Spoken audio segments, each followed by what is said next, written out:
Merci Dorian. Ce que nous pouvons constater finalement, c'est que toutes les conditions sont réunies pour favoriser l'adoption de l'IA dans les entreprises, aussi bien sur les aspects humains, organisationnels que techniques.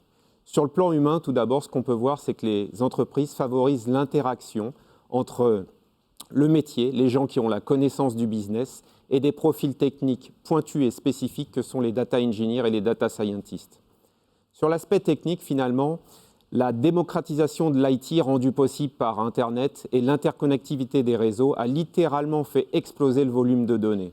Et aujourd'hui, on parle des 3 V de la data, que sont la variété, la vélocité et le volume.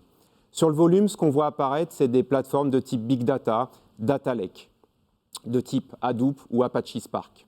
Sur la variété, il va falloir pouvoir traiter du fichier texte, de la base de données, des images, des vidéos, du texte. Sur la partie vélocité, il va falloir pouvoir gérer de la donnée structurée et non structurée.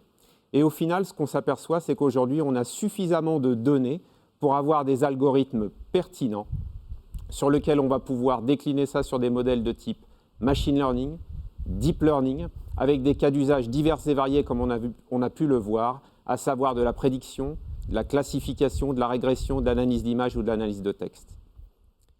Pour pouvoir stocker ces données, il va falloir disposer d'infrastructures et d'applicatifs modernes. On a pu le voir sur l'aspect applicatif, on va travailler sur des applications dites microservices qui vont s'adosser finalement à un legacy, à des architectures plutôt monolithes, pour pouvoir avoir des applications dites protéiformes.